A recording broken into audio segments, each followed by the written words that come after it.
What first comes to mind when thinking about the Revolutionary War? Probably redcoats versus rebels, right? However, in the Battle of Kings Mountain, it was completely the opposite. It was colonists versus loyalists, American versus American. In fact, there's only one British officer present during the entire battle. The British were led by Major Patrick Ferguson.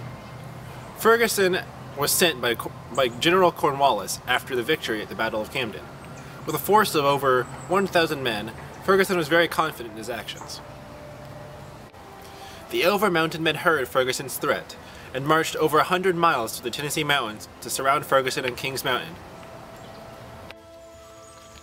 Due to their experience of fighting American Indians, most patriots knew how to duck and dash.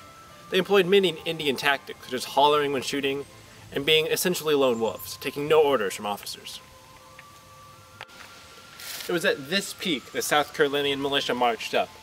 In fact, most of the fighting had taken place around their homes, giving these men something to fight for.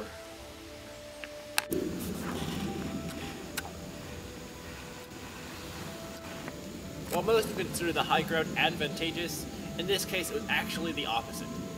Due to the much larger trees in 1780, the rebels had much more cover, allowing them to slowly move from tree to tree, advancing, while the loyalists could do pretty much nothing.